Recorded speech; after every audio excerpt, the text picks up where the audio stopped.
Pakinggan po ninyo itong naging sagot ni Pangulong Marcos tungkol sa issue nito kay Senador Escudero.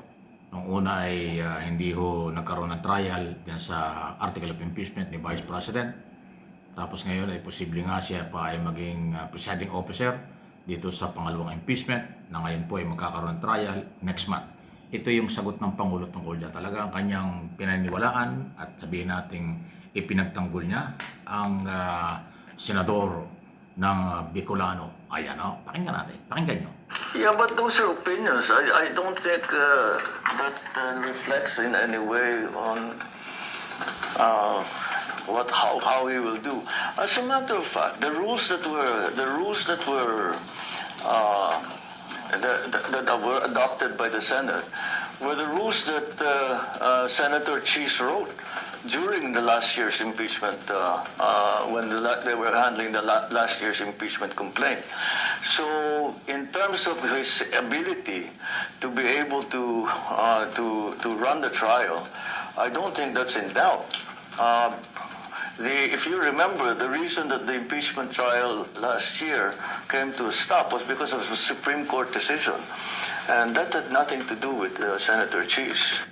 O yan, o. Kita nyo na. Ayan, o. So, malinaw na kanyang pinagtanggol si Senador Cheese Escudero na dahil nga sa Supreme Court decision na unconstitutional, wala daw problema ron. Hindi daw naging problema si Escudero. Kaya nga lang, ang isang pagsisisi niya nung araw, una kasi siyang nag-delay at hindi nasunod yung forthwith na pinag-uusapan. Ganun pa man, tapos na po yun. Ngayon, dito ho sa pangalawang impeachment, okay, ng pangalawang Pangulo, na ngayon nga po yung magtatrial, sabi niya, hindi naman kailangan pagdudaan si Senador Escudero. Ayan, malaya po kayo. Presidente mismo ang sabi niya, kung may tiwala si Pangulong Marcos kay Senador Escudero, wala tayong magagawa. Presidente yan. Kung may mga opinion naman ng iba at kung ano man tungkol sa kakayanan at mga ginagawa ni Escudero, ay nasa sa atin, sabi niya, kanya-kanyang opinion niya. So tayo naman ay magbabantay dito. Tapos na yung unang impeachment dahil nga hindi natuloy, diniklara ng Supreme Court na labag sa saligang batas. Ito naman pangalawa, walang ganyan na sinasabi ang Supreme Court. Niwala ang TRO na nilabas ang Supreme Court kahit marami nagpetisyon. Kapanalig ni Sara Duterte. Before Supreme Court, walang inilabas na TRO, hindi pinigilan ng Supreme Court yung proseso from day one sa halos 7 hearing ng Justice Committee hanggang sa magkaroon ng botohan at nakakuha ng 257 na suporta. Kaya nagkaroon ng article of impeachment at ngayon nga po ay magta-trial na. So, dahil Presidente nagsalita, ay respeto natin yan. Kung ayaw respeto ng iba, bahala kayo. Ako, nire-respeto ko yan. Dahil Presidente ng Pilipinas yan. At yun ang kanyang pananaw bilang Presidente. Sa kanyang paniniwalang kakayanan at ginawa at magagawa ng isang senador galing ng Sorsogon, Bicol. Ayun, ako. Maraming magre-react dyan, maraming magtataas ng kilay. Pero wala tayong magagawa. Presidente yan. Yan ang inuulit natin. At tayo naman, dahil nga sa kung ano man ang naging pagkukulang o pagkakamali ng isang tao, pag yan may nagbago at nanindigan, talagang yun ang tatanggapin ng tao. Kaya nga yung kanyang paninindigan na dapat magtrabaho tayo at hindi siya sumama sa mga nagpuprotesta na mga minority, nagpunta siya sa majority, tinanggap ng majority, tinanggap ng mamayang Pilipino. O di, ayos na ayos. Sinundan pa ni Villanueva na nagkaroon din ng paninindigan na tayo magtrabaho, hindi puro away at hindi siya sama siya sa mga puro away lang. Yun, nanindigan din, kaya dapat respeto. Sana nga may sumunod pa at yun naman ang kailangan. Hindi pwede ang senador senador ng iisang pamilya. Matagal ko na sinasabi yan. Hindi pwede ang senador magtatakip ng katotohanan dahil ang gusto nilang katotohanan ay isalba ang mga Duterte. Isalba si Sara Duterte. Walang pananagutan si Sara Duterte. Sandali. Ang taong bayan ang naghahanap ng katotohanan tungkol sa nawalang pera, nagastos na pera na hindi malinaw kung saan ginamit. Minamaliit nyo ang 612 million pesos sa confidential fund at korupsyon sa Department of Education. Totoo, maliit yun kaysa sa bilyon na nawala sa public works. Pero magkaiba yun. Iba yung flood control scam issue. Yan ay papunta ng korte.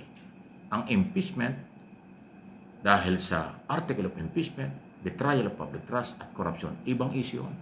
Kaya panagutin ang umabuso sa kapangyarihan kahit sino. Malaki o maliit na pera. Yan ay pera ng bayan. Sa impeachment, ang mayroong kasalanan, panagutin. Sa flood control scam, ang may kasalanan, kasuhan, panagutin, ipakulong. Buti nga dito sa impeachment, walang pagkakakulong dito eh. Removal lang at saka perpetual disqualification. Eh doon ho sa flood control at dapat lang papunta ng korte yan, plunder yan, talagang may pagkakakulong. Ayan ang pagkakaiba. Pero yan po ay parehas na dapat ituloy. Parehas na dapat panagutin ng mga taong sangkot base sa ebidensya. Hindi pwedeng gagamitin yung issue ng flood control para pagtakpan si Sara. Hindi pwedeng gagamitin yung Sara impeachment para pagtakpan ng ang flood control scam. Hindi. Dapat parehas. Kung ano ang pagpapatunay at basihan, yun ang gamitin para makalaboso ang lahat ng umabuso. Matanggal si Sara kung kailangan, ipagbawal sa anumang posisyon pag napatunayan. Yun ang kaparusahan ng impeachment. Doon sa flood control, kahit sino, senador, cabinet secretary, district engineer at mga contractor, dapat silang makulong talaga lahat. Dahil ano man ang ating sabihin, mamamayang Pilipino ang complainant, ang naging biktima. Pag pera ng bayan ang kanilang ibinulsa, pera ng bayan ang kanilang pinakailaman, silang lahat ay dapat managot. Ang hindi naniniwala dyan, sarado ang pag-iisip. Ang hindi naniniwala dyan, kayo ang bias. Ako hindi ako bias kasi ang gusto ko lahat managot. Dahil umabuso sila. Lalo na pag napatunayan, managot talaga. Yun po yun. Okay? Kaya tama yung sinabi ni Pangulo. May kanya-kanyang opinion, pero tingnan natin ang proseso. Basta nasa tamang proseso, okay yan. Pero pag inilihis ang proseso dahil sa kanilang personal interest, abay, iba yun. Hindi yun pwede. Mangingibabaw kailanman ang katotohanan. Hindi pwedeng takutan, hindi pwedeng bintangan lang, hindi rin pwedeng puro kampihan. Hindi. Ang kampihan ay ebidensya at ang ebidensya ang gagamitin para mapanagot ang kahit sino, kahit vice president, kahit na cabinet secretary o kahit senador o kung sino man. Ayun, ang malinaw pag hindi pa nyo naintindihan yan, ewan ko lang. Please like and share, subscribe and follow sa ating pong mga pinag-uusapan dito dahil ito ay lahat for information, for education. Kung magiging bukas ang ating kaisipan. Alam ko mas matatalino kayo kaysa akin. Walang monopoly sa talino. Walang monopoly sa idea. Wala rin monopoly sa mga opinion at interpretation. Lahat tayo ay entitled dyan at may kanya-kanya. Yun ay dapat irespeto. Diba?